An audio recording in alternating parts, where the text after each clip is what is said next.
They typically run out. Okay, so SUFAC, I'm at your disposal. What questions or where would you like to begin? Really wide open-ended. I can go over spending, application, contingency requests, all kinds of stuff. Yes, we're going to go into the microphone because we are recording, just for people who couldn't be here today. Got it. All right. How do we access club funds? Like if we were to deposit or take money out of the accounts? Yep. What group are you in? Tabletop club. Perfect. Okay. So the first thing I'm going to tell you is that there are very few reasons you should be depositing anything into the account. Okay, so SUFAC funds are allocated at the beginning of the school year, and you spend them by coming into our office, meeting with our budget interns or Sue, our financial specialist, and she will make the purchases for you and get them to you directly. So they ship things here, you pick them up, okay? If you are fundraising and using SUF dollars to fundraise, you have to pay, you use your SUF funds like a loan. So let's say you want to do a bake sale or you want to have a party and you're going to have a DJ. We can loan you the money to pay for the DJ. You got to pay the account back before you keep your revenue. Okay? That's because otherwise you're just taking university funds and just putting it in another bank account, which is not allowed. So that's how you do it. Now, once you pay it back, it's still in your account and you can still use it on approved items, right? So you can still buy more stuff with it. You can do another bake sale with it if you want to continue doing that to save, to raise money. But you cannot just take the money out and then just keep it that way, okay? So if you need to deposit, it would be for that reason or because you've overspent the account. Did my first part of my question, my answer you? Actually, I have another question. Sure. So we will be holding events where it is paid to entry. So how do I take the funds that people pay for entry and then bring that over to? You don't need to give that to us, right, unless you go negative. So you need a cashier's account or a bank account through a credit union to put the deposits, your revenue in, because that's your money. The university doesn't want that money. It's yours. If you deposit, I mean, we can hold it for you, but then at the end of the fiscal year, the university sweeps that money, right? And there's no guarantee that you're going to get it back. It goes into what's called the contingency account. So the university doesn't then spend it on whatever they want. It goes back towards student org purchases, but not necessarily your student org, right? So we want you to put any revenue you make somewhere else, unless you're using the loan function that we talked about. Does that help? Okay. What other questions? Yeah. How do we even apply for CFAC, and when is that application deadline going to be coming up for this next year? Because we've never dealt with that. Okay. What group are you in? Psychology club. Perfect. So you have had funding in the past as a group, but not currently, is what I'm hearing? Okay. So, our process deadlines are determined by UW's Universities of Wisconsin system, and they're not very convenient for student organizations. The application opens in September of the school year, is due in October of the same school year, and it's for the following school year. So the first Friday of the school year is when we send out an email, our budget interns from SAI and SUFAC as a whole sends out an email to every treasurer, president, and advisor of every group on campus. Even if you're not going to be eligible, we send it to everyone because there are always unique circumstances that happen. And the application process is online. We do a lot of support in that month between the application being out and due. And then you go through a hearing process in late October, early November. That's where somebody from your group comes in and says, "Hi, I'm Kim, and I'm here on behalf of the Americans with Disabilities Act account," because that's the one I get to ask for from the group I advise, which I know seems really fun. I'd like to ask for $1, and this is why I'm asking for $1. This is what it's going to be used for. It is really early to be planning a full year out. You haven't really started your current year, but it is the timing that we are required to do. So the biggest thing is that you make as many plans as you can. You think you want to go to a conference. Awesome. What conferences are out there? Where is it this year? Plan it based on that. Use our budget interns to help you build the budget so that you've got all the details in there, because they cannot approve if you're just going and saying, hey, I'd like some cash, right? They have to have a purpose, because where does SUFAC get their money? It's student fees, right? And they are not going to spend your money as students unless there is a detailed, specific, intended purpose for that money. They do not approve budgets, they approve budgets and then set the fee. A lot of campuses actually set the fee first. So they just say, oh, I think everyone's gonna pay $1,000. And then they distribute that fund. Well, what happens if nobody asks for that money? Then you just paid $1,000 and it's not benefiting you at all. Whitewater feels really strongly that students should have a say in that. So SUFAC as a committee is 8 students that are representatives through student government, but also through every college dean. There's a student from every college on campus. Rock County has their own process, but similarly, it's student-led. I'm just there to make sure the policies get followed. That's it. Right? So process starts in September. First week of September. If you don't get an email, you should be in my office asking why you didn't get an email. And I'm right back there. Does that answer your question? Okay. Now, having said all of that, that's the annual process. And that's when you should be asking for budgets, right? So for a year, we're planning a conference here and a social event here and a meeting here. And we like to have pizza at it, right? So you're making your plans. But there's also opportunities for what's called contingency requests. Contingency requests are just in case is kind of what contingency is, right? So that money that I said that groups don't spend, that gets swept into a central fund, that fund is called contingency, and it's for one-time or unexpected expenses. So, for example, rugby club is a funded group. Rugby club doesn't know at the beginning of the year if they're going to go to the national game or not, right? They have to win a bid to go to it. So they don't ask for money just in case they're going to go. They come to us when they find out, yes, we got a bid to go to nationals, now we need help finding our way there, okay? Your computer in your student org office breaks down. You need a new desk chair, like SAO just asked for. So it can be small, it can be a $50 item, it could be a $5,000 trip.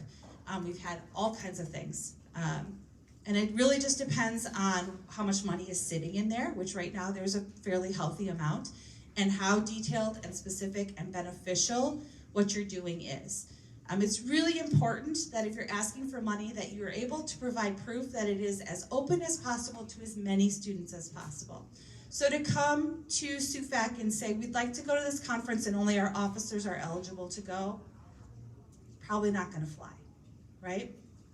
But to say anybody who's a member or interested in going has the right to apply to attend or be a part of it. That's the more open it is to students, the better. They would much rather fund things that happen here on campus because it benefits more students here than it does if you're leaving campus. But they do often fund conferences and activities that happen outside of Whitewater as well. Yeah. How many contingency requests can we make in an academic year? How many? There is no limit. I would say that you should not be replacing an annual budget with contingency requests. SUFAC only meets every 2 weeks. So you have to be able to work within their timeline. These are students who get paid $150 a year to work probably 300 hours, okay? It is very little money. They get fed a couple of times too. That's it, right? It is a volunteer commitment, and so we try to honor that, meaning we don't call a lot of extra meetings, we don't make a lot of emergency decisions. Now that doesn't mean we wouldn't. It's up to the committee chair to determine all of that, but we try to only meet once every 2 weeks. So that means work ahead, obviously. The earlier you get the request in, the more we can go back and forth with you. And if you get a request declined and it's because we didn't get enough information, first of all, we're gonna come ask you first and try to get it from you. But if we don't get enough information and we decline it, or they decline it, because I'm not voting, you can resubmit it. You can. They don't like to fund things after the fact, Hey, we went on a trip and we were short $5,000, but we went anyway. Can you pay for the difference? Probably not going to happen, right? They want to see good use of funds, and that's not very good financial sense, I guess.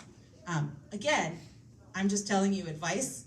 I do not vote, right? I just help them follow the rules. So there are groups that come more than once a year. There are times where there are very large requests.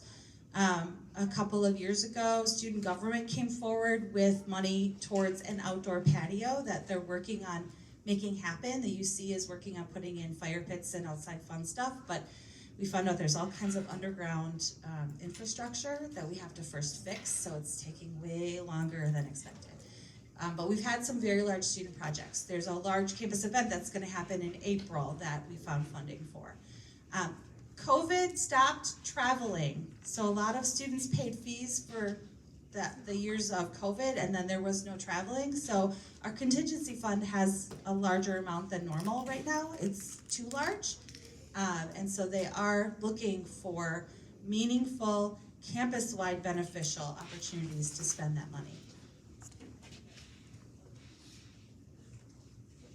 Questions? Yeah. Where do we go to apply for that? Because there's a couple of things that are. Where do you go to apply for the contingency? Yep, it's all the same form. And if you're talking to me, you're going to be talking about Connect, which is our website for all of that. So, one second.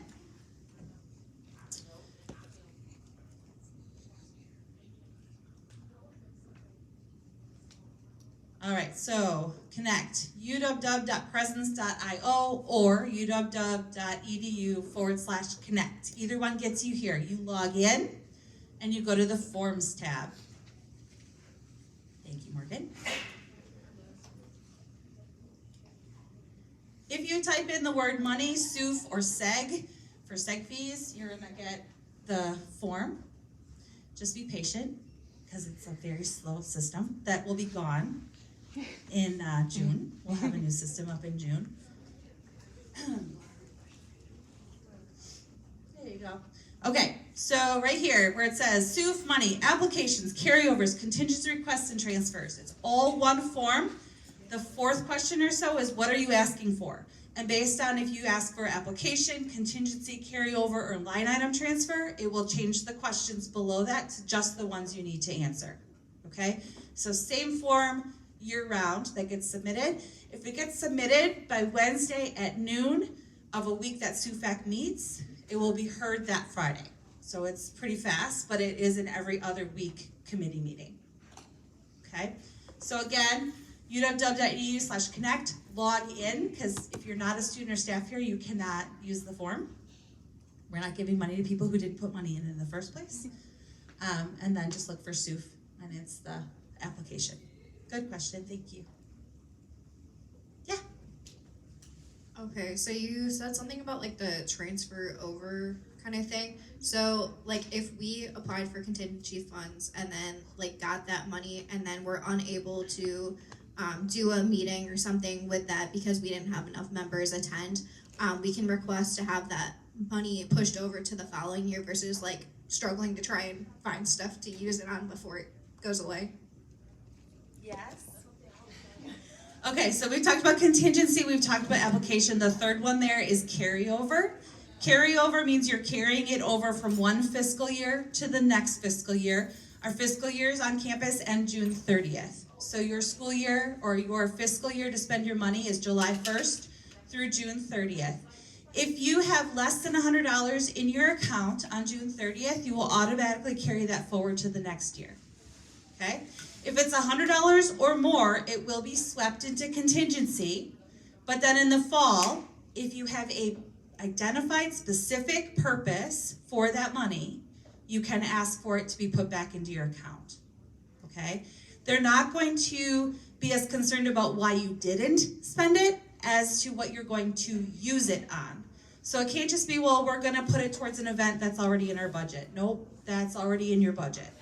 It's got to be something additional, something that you're doing extra that you would not be able to do without that cash being kept into your account. Okay? It is Carryovers are not approved very often because people don't usually know what they're gonna spend them on. So it's usually because of how they're asked for that they don't happen. However, that money just goes into contingency. So once you know, you can come back and ask. It's not like a no on your carryover is a no forever. So at least it's not an end all, right? They want it spent, but they don't want to just give you money. It'd be like going to the bank and saying, I'd like a loan. I don't know what I'm going to use the money for. Just want a loan. They're not going to give that to you, more than likely, unless you already have more money than you know what to do with. And SUFAC doesn't want to do that either, because they don't want the money to sit unused. They would rather give it to somebody who has a specific identified student benefit use. Other SUFAC questions? We can come back to it too. I know there's some great fundraising info that's here, and we want to make sure we get to anything anyone wants to talk about today. All right, I want to show one more thing and then we can switch to a different topic. There is a resource. There are a couple actually. In Connect, in the resources, there's a student org leadership guide. And there's a lot of money-related information in that guide. We'll talk about that maybe as we go through the rest. But the other piece that is in a Google Drive is this folder right here. So there's a quick app or quick link to it, tinyurl.com/SUFApp support materials. This folder is open for anyone to view, and it has past applications. It has your current approved dollar amounts for the current year. It has resources about how travel was planned, so as far as like guidelines on pricing and all that fun stuff. So there's lots of stuff in there that can be of help to you. There's also a cheat sheet that I think, the food flyer is in there. I'll add it because I don't see it. There is a, I keep going to the wrong spot. There is a budget FAQ document. It's not fancy looking, but basically what it is, okay, you want to know what your current balance is? Here's where you can check. Here's who you go to if you can't find help. So there's a lot of just the most common, maybe 15 or so questions that we get with answers or how to get the answers on it. So I'll make sure that that's in that SUF app support materials. And actually with you all being on our attendance sheet, I can send the link out to you directly that way too. Okay. All right, what was the second most Bank accounts? topic of interest? Bank accounts. Bank accounts. Do you want me to do that one or are you prepped for that? I think it was me too. Yeah. Okay. All right, so for bank accounts, are questions about opening a bank account? Accessing your bank account? Because it kind of depends on which it is. Cat's behind you. I was gonna say probably both in that case.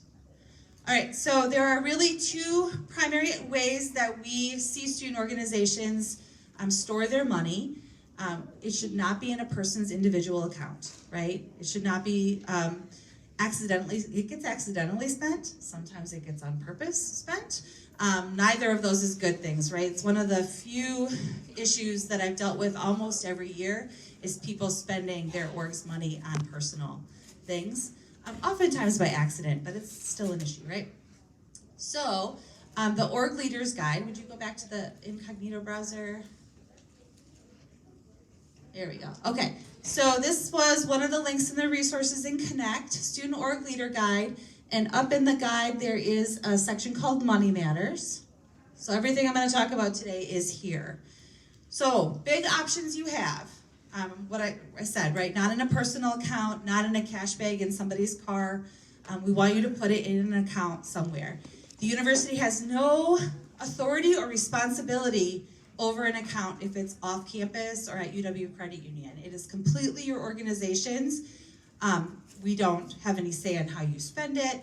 You need to follow the law because that's the law and it's an expectation of recognition on campus. But that means that we don't have any tax responsibility. It also means that when your officers change, we don't have any org codes, account codes, any way to get into that money. So it's really important that you're transitioning in a way that you're sharing that information with others, right, that need it.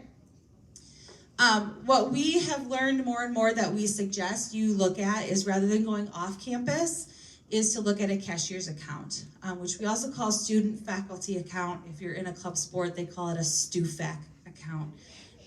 So student faculty or cashier's account. As you can guess by the name, it's housed in the cashier's office. It's in the university's accounts. It is still your money, but you cannot have a debit card or a credit card connected to it, which is why most people choose off campus, because they want that ease of access. What you can do is go in there and say, I need a check cut for $75, or I need a cash withdrawal for this much money, and then you would just return the excess. So you can use it very much like you would a checking or savings account elsewhere. If you do fundraisers and you're selling items, you should be collecting sales tax on those items. The university will pull that sales tax out of your deposit for you and send it to the IRS, so you don't have to worry about it. If you are using money from a student faculty cashier's account, if the money is going into that account, then you can use the university's tax exempt code, which means you can do things like work at AmFam Stadium or where else? For concerts, things like that, where you often have to have a tax exemption. You can do that as long as the money is being deposited into that student faculty account. You can also, with that, use the university's tax exempt to make purchases. So if you're going to Walmart to get chips and soda for a meeting, you can use the tax exemption code for the university at Walmart in order to make that purchase. So that is typically the easier option. Also, when you change officers, the changeover is easier. It's a paper form. It's literally still a paper form. The people who were formerly on the account sign off, the new people sign on, and it changes over. There's no tax identification that's specific to the members. If you open an account off campus, whoever's opening that account has to put their social security number on the account to open it, because you have to apply for what's called an EIN, an employee identification number. It's like a social security number, but for a business. And in order to do that, you got to put your own social down. So it ties you from a tax responsibility to that org's account, which I would guess that tax specialists would advise you not to do. I am not a tax person in any way, shape, or form. So those are all good reasons to think about going this route. It is not as convenient, there is no question, but I think the pros outweigh the cons in most cases. There are people who are part of national organizations that have national financial advisors. That's mostly in our Greek life, as far as I'm experienced, that some of our Greek chapters will have like companies that do the processing for them. So that's another option, but of course, then you're paying someone to handle your money, and most groups don't have that much cash going in and out, right? Directions for how to open a cashier's office site or cashier's office account are here. It is run through the cashier's office, so all we do is link you to their process. The one thing I want to mention that I think we added in the banks and credit unions is that apply for an EIN. If you just go on Chrome or any other browser and just Google apply for EIN, employee identification number, the first 6 things that are there are all ads for companies who will do it for you for $60 or do it for you for $100. Don't do that. It is as easy as a process as it can be, and it is free. There is no cost to apply for an EIN. So you need to be very careful and make sure if you're doing so that you're going to the .gov website, the IRS website, and we have the link there. I went looking because I had 2 students from 2 different orgs last fall. Like, you told me it was free. It says it's $69. I don't understand. So I'm like, well, no, it's not. So I went looking, and I got fooled by the first 3 things there. And I've applied, I've helped others apply. So it's really, people are getting smart on how to trick you. There is no reason you're paying for that. It is the one free thing from the IRS that I've ever seen. So you might need proof of recognition from us. You just have to email me, and I'll provide you with a letter. That's pretty common for the credit union and for banks in the local area, that they just want proof that you're a recognized group and that you're not just using the university's name. So that's a really simple process. It's a 2-sentence email or 2-sentence letter on letterhead from me that I make sure you get, so you're good to go.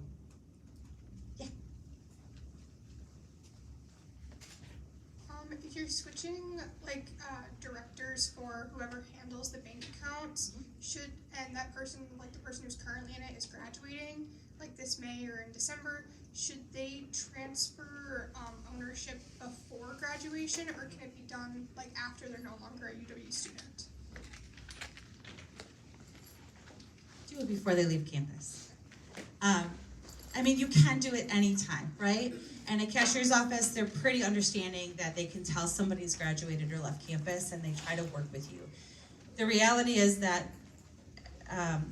very few of us are back on campus a week after we graduate, right? People go off and they have bigger things to do and more important things to worry about than the org that is kind of behind them at that point. So from experience, it's very hard to get somebody to come back to campus simply to sign a document at that point. So absolutely, but you should be transitioning in April anyway. Right as your officers get elected, you should be sitting down and saying, okay, what do I need to know? What messed you up? What pitfalls can I avoid? And that's a big part of the transition, is getting things changed over to the new people. Who needs access to your group's email account? Who needs to fill out the recognition process to be recognized by campus? Because that's an every year thing. So, yep, April. April's a busy month for everybody, but it's one more thing to make sure you do. Okay. Other questions? They're all great. No question is too big or too small.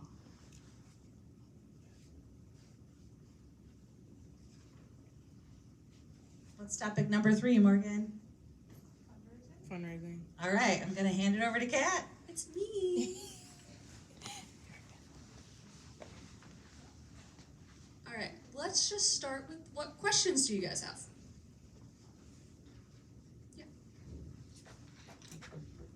I guess, what are some of the best ways that people have been able to like make money fundraising, and like if they're doing like a thing in the UC, like what times are like the best for like foot traffic? Because like we tried it last year and we only made like $70. 70's not bad. 70 is not.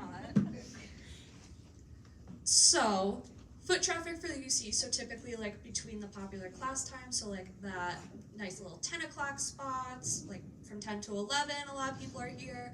You got people coming for lunch a lot because we got Heat and Fire, and then Willie's, like it's between classes, it's right there. So you get a lot there. Gotta keep it close. 10 to 1. If you're going to do a bake sale, you could think about maybe doing breakfast items and being here when the common says all you care to eat breakfast, although I guess they're already all you care to eat while they're there. But breakfast is a busy time down on the concourse area, so if you have something unique or something you'd like to get to a different population, that might be a good option. But yeah, 10 to 1 Monday through Thursday. Traffic on Fridays is very hit or miss. And really, the way they've shifted where all the tables are now, because they used to be in other locations, the traffic is pretty good for most of the tables, or pretty equal for most of the tables, I would say.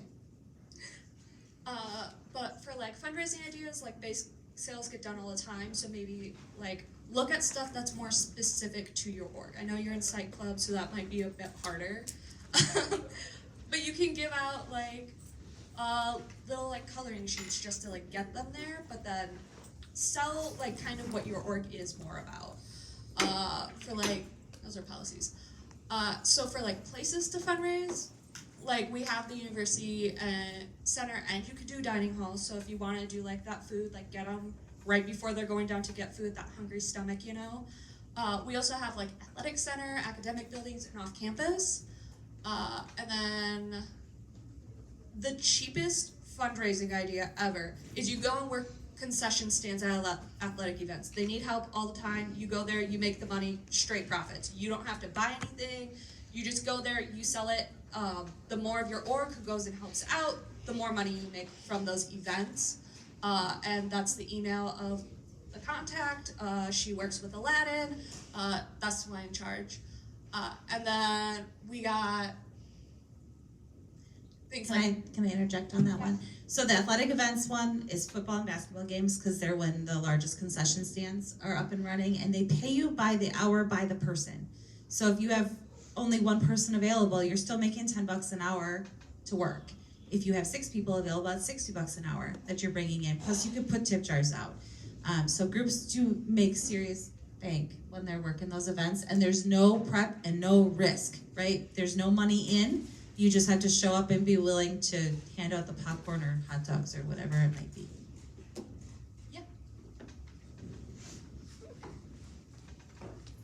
So like specifically with the concession stands for students like within your org that potentially need volunteer hours, would that count as volunteering for them, or because it's for the org it doesn't count?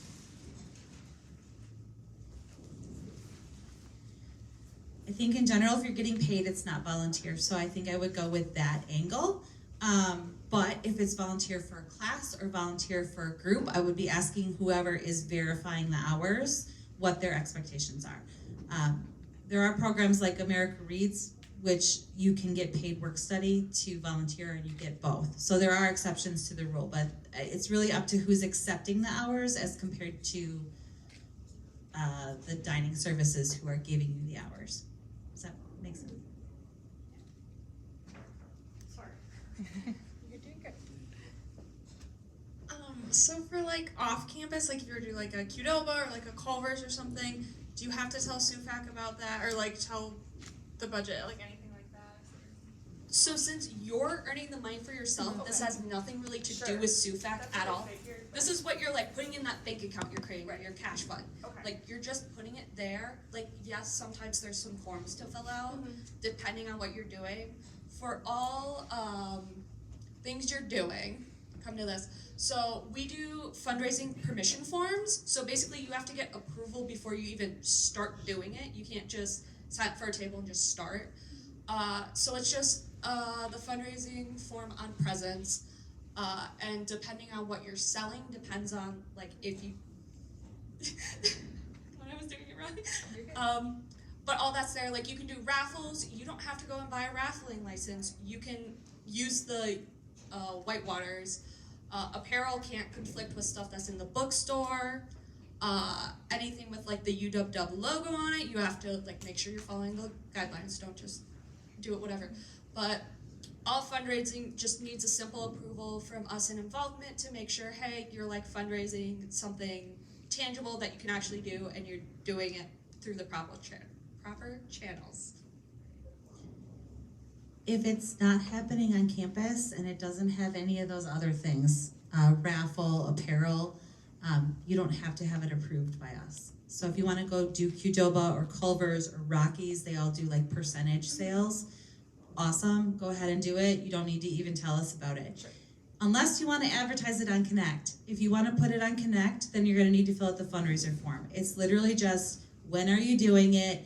What are you raising money for? So we know if it's a philanthropy or for your organization itself. And what are you doing? And I mean, it's like a 10 question. Most of it's like a contact person. We want to make sure that you're not breaking any rules. Our job is not to punish. Our job is to protect. So we ask you to fill that form out because it helps us help you avoid breaking the rules. It's not about, I don't know, catching you in naughty behavior. It's preventing it. Okay, so I filled out that fundraising form like over a week ago and still haven't heard anything. Who do I reach out to for that? So everything that has been in the system is approved. Sue is like the master of keeping up on things. So everything has been pushed forward. You can always reach out, and you would reach out to them, involvement at UW, and they would find out for you. But you can also, sorry, Kat, as usual, I jump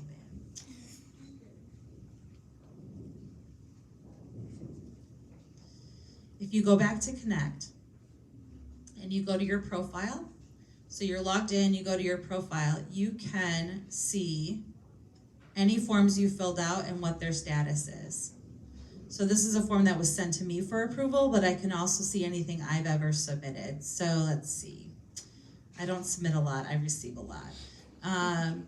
Here's a SUF authorized vendor training, so I can see that it was approved. So you can go back in your own profile and check to see that it was approved, and you don't have to reach out, but of course, please do. And we can check before you leave today, if you'd like. So yes, can absolutely check there. The form is pretty simple. If you want to use the raffle, were you going to talk about raffles at all? Further than what you already did? Okay. Then I'm not gonna jump in on your content. I do that a lot.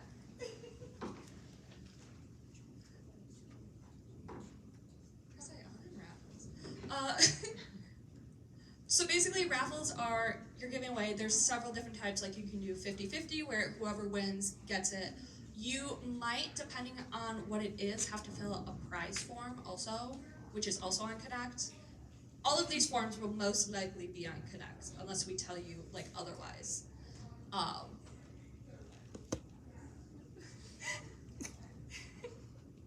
threw you. I'm sorry. Okay, we have raffle licenses purchased by the university for Class A and Class B raffles. A raffle is when you exchange something for a chance to win. Okay? I exchange a canned good at the door for a chance to win. The only way I get entered is if I give you a canned good, right? That's a chance to win based on a good or money being exchanged, right? You need a raffle license. If everyone who comes in the door gets a chance to win, and it's just by showing up, that's a door prize. You do not need a license for that, okay? But if something is being exchanged directly, then you do. So we have Class A and Class B. Class A is a raffle that is ongoing, and there are certain rules that the state requires. You have to have a pre-printed ticket, the prizes have to be posted, there's a certain way you have to announce your prize winners, all that kind of stuff. It's all outlined in the raffle form. A Class B is 50-50 raffles, so you give the prize of half whatever you collect to the winner, or it's day of only raffle. So in those cases, you can use the double tickets where they get one and you keep one. But because you're exchanging money or a good, it has to be licensed. The state is pretty particular and it is different than any other state around us, so it's important to use that. I can approve 365 Class B raffles a year, one a day. I can approve 365 Class A raffles a year, one a day on average. So we have never used that many. I think maybe 10 or 12 a year, so please use it. Might as well get the money out of it. The one thing that catches people or trips people up, there is no online version of raffles in the state of Wisconsin. You cannot give prizes online, you cannot sell tickets online, you have to directly see the person you are selling the ticket to. And that is not only outlined in the policy or in the state statute that overviews it, but it's also like on the top of the page that talks about raffle licenses in the state. Bingo is separate from raffle licenses. We do not have a bingo license. You cannot charge people to participate in bingo. It's against the law without a bingo license. And bingo is big money in Wisconsin, but not for us. There are calendar raffles that you can do. There are duck raffles, like, you put a whole bunch of ducks in a tub with a number on the bottom of each. Those are pretty popular still in Wisconsin, mostly when you throw them in a frozen lake for some reason.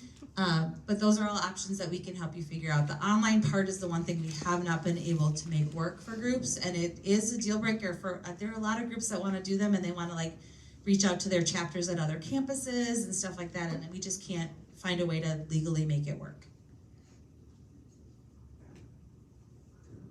Any more questions about fundraising right now?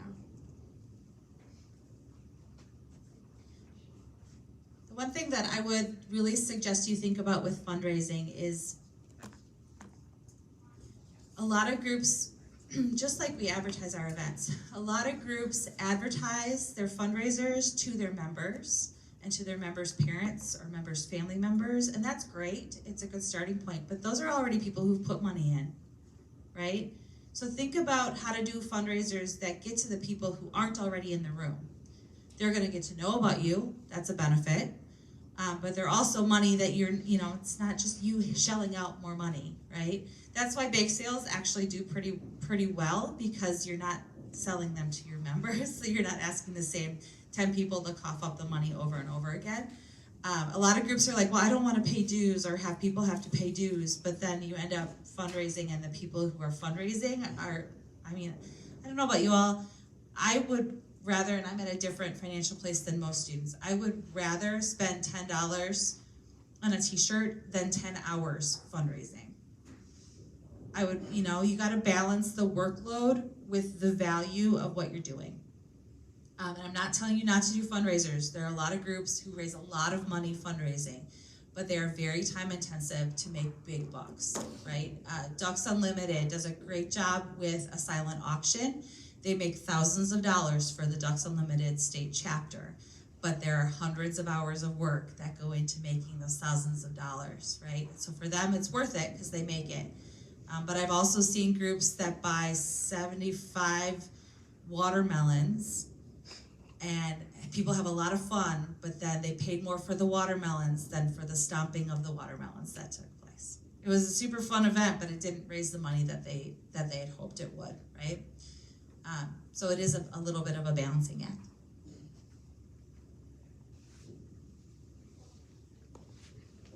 Anyone have good ideas for fundraising? I'm not in the video, am I? Oh, I got ideas for fundraising.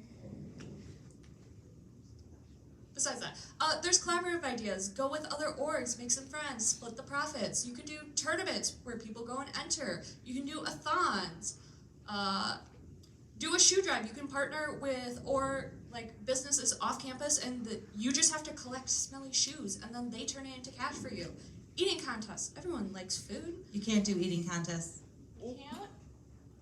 Okay, scratch that one, ignore it. If you want to go real big and try it out, you can try a carnival, a field day, battle of the bands, take pride in all of that stuff. Your question? Yeah, why are eating contests big exactly? Have you ever seen an eating contest? Our risk manager will not approve an eating contest taking place. It would, absolutely zero on campus cannot happen. People have choked, people have died. There are food allergies to consider. There are more risks than benefits to eating contests.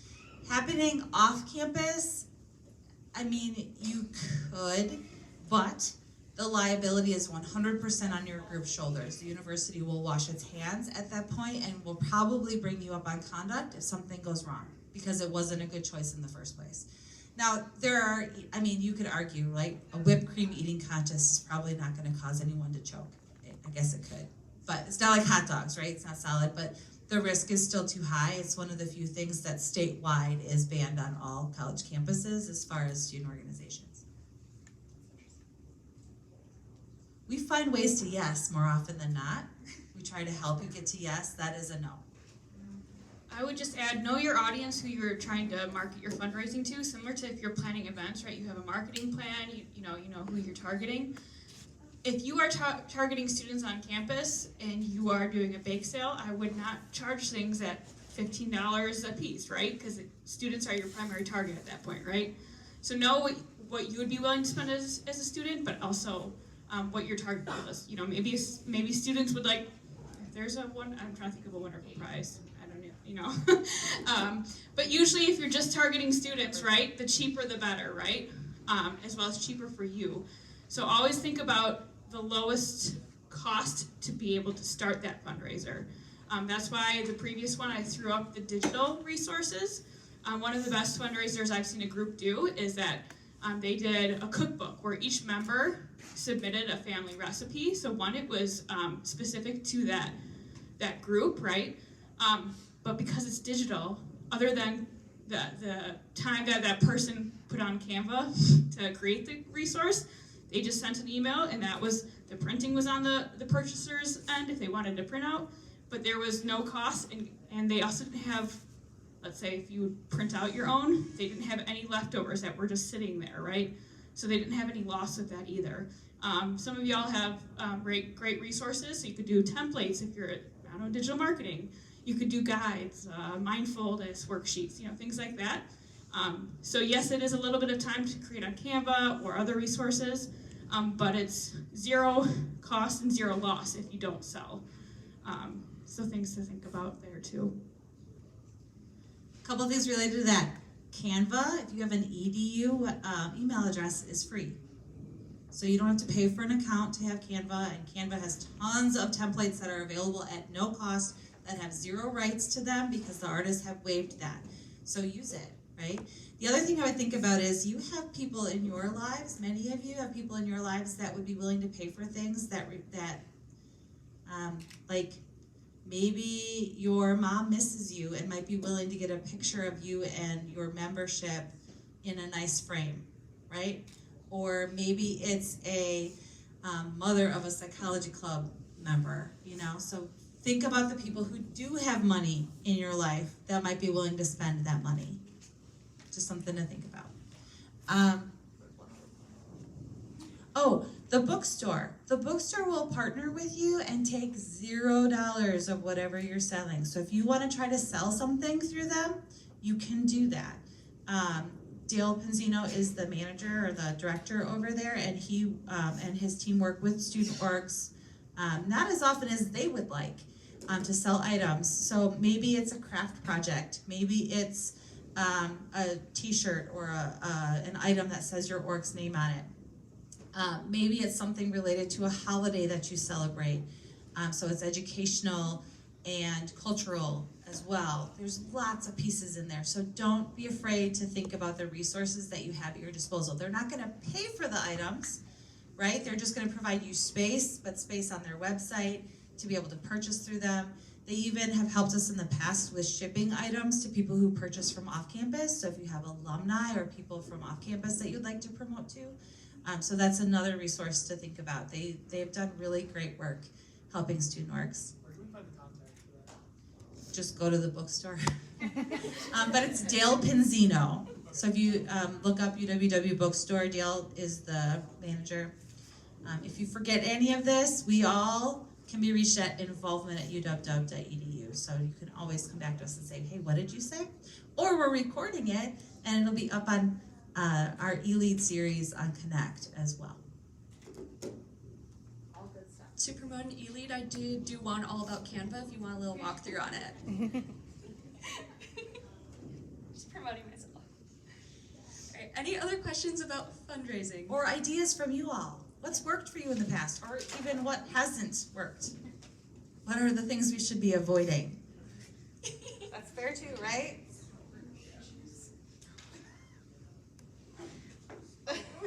We just had a power outage during our So power outages should be avoided.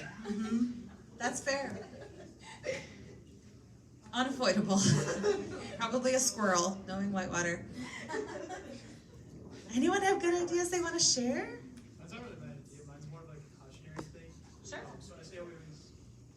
So for SAO, we always do our I Grow fundraiser, which is pretty popular. But one thing we learned the hard way this year was like, don't ask people to come somewhere to pick something up. Have a designated spot rather than having like designated times, because we found like people don't show up for their time, and then it just turns it into a whole nightmare of trying to keep track of people. So usually the best case scenario is keep it as simple as possible on your customer side, so that way like they can't mess it up for you, if that makes sense. Like just try to keep it as simple as possible on their end is what I learned the hard way.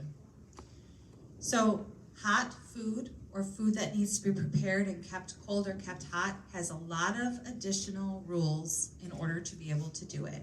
It's an OSHA regulation issue, so we want to make sure people don't get foodborne illnesses, right? It's also a contractual issue with dining services. So it's not a no, it is a this is how you can do it. And SAO follows those rules very well. It has to be created in an offsite location. And it has to be delivered to people. You cannot pick a space in a dining location like the UC for people to come pick things up. So there are rules about it, but we make it work with the groups because we want you to have those opportunities. It's really something you should be very cautious about, because if somebody gets sick, they're going to come after you. And they'll come after the university too, because we've got the deepest pockets, right? But they will come after you, and it could become a legal issue for a much larger dollar amount than you were prepared for. So we've looked at like potentially using the catering services, like with dining. Where do you go? Is there like a place you can go on, like a website, to look at like pricing and stuff?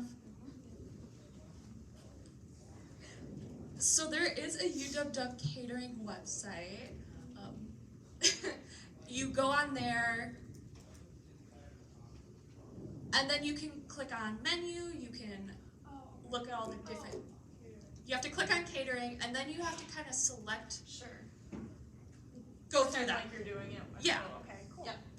And then there's catering in the UC versus outside the UC. So make sure you select the right one that you're going with. And be cautious of like the time limits. Like buffets can only be out for an hour. Like some hot foods can only be out for a certain amount of time. So keep in mind like the length of your program, how many people you expect to attend. A lot of them will have like number of guests. So you have to predict beforehand, how many people do I think will be there? And there's like limits, like I know you have to order at least like 2 gallons of a drink to get a drink. Okay. So some of them have like limits, like the minimum quantity for all this is 20. So you have to get at least that amount. Got it. Great, thank you. Oh, okay. Is there a student org menu? No, just, they don't have one. And I will add, their office is actually located upstairs, kind of across from reservations. So if you have any questions, or if they want to come meet with you, or if you want to meet with them to talk through options, they do try to make it as flexible as possible. And they, maximum amount of time. The other thing, if you are ordering food, is try to go with stuff that aren't a specific amount. So this is a bad example, right? Because we only have so many Rice Krispies, although you can cut them up. But if you just get like a platter of meatballs, right, you have a little bit more flexibility with that if the head count's a little bit higher or lower, etc. Their email is catering@uww.edu, so you can just reach them by email as well. What I would also say is that if you're a smaller group and these quantities are too big, that's not an automatic no. That means you're going to need to meet with them and have a conversation. Catering is very expensive regardless of where you go. It is expensive here, there is no question. It is expensive everywhere. Food is expensive everywhere. So I'm not here saying it's a great deal, but it absolutely is going to be what you order when you order it, and they are willing to work with you. So you have to just work ahead and talk to them face to face. Joseph is our current interim catering director, and he is really willing to do whatever he can to help you. The other piece is you're usually reserving a space when you have catering, and when you go through the reservation process, you will meet with Elizabeth from our office, who will ask you all kinds of questions about room setup and all that kind of stuff, and she will help navigate catering with you as well. So if you need another voice or another person asking questions, she's a good resource for you. All right. Any questions that are super burning that we did not get to, even if it's not fully budget money related? Did you miss anything on your topics? Anyone else come up with great fundraising ideas to share? I'm always ready to hear them.